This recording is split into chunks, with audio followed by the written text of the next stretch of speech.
Hello friends, চলে এসেছি একটা কাতলা মাছের কালিয়া নিয়ে। তো এখানে আমি কাতলা মাছ নিয়ে নিয়েছি ভালো করে জল ঝরিয়ে।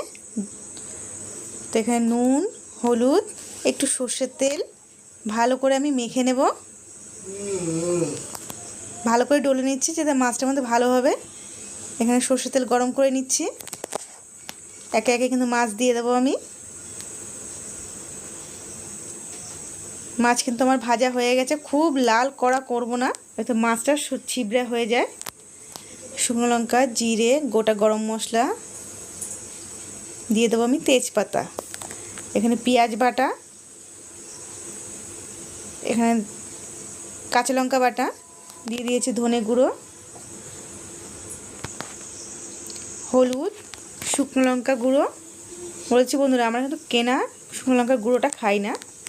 এখানে আছে পোস্ত বাটা, চালমগজ আর পোস্ত বাটা আছে, অল্প দিয়েছি সামান্য। ভালো করে মশলাটা কষানো হয়ে গেলে জল দিয়ে দিয়েছি। তো এখানে আমি স্বাদ মতো নুন আর একটু চিনি দিয়ে দিচ্ছি, ভালো করে একটু নেড়ে চেড়ে দেবো। ঝোলটা ভালো করে ফুটে আসলে ভেজে রাখা মাছটা আমি একে একে দিয়ে দেবো। এখানে আমি 4 থেকে 5টা কাঁচা লঙ্কা দিয়ে দিয়েছি। কাঁচা লঙ্কার ফ্লেভারটা কিন্তু বন্ধুরা অনেকেই ভালো লাগে। একটু ফ্রেশ ধনেপাতা দিয়ে দিয়েছি, একটু সর্ষে তেল দিয়ে দিয়েছি ওপর থেকে।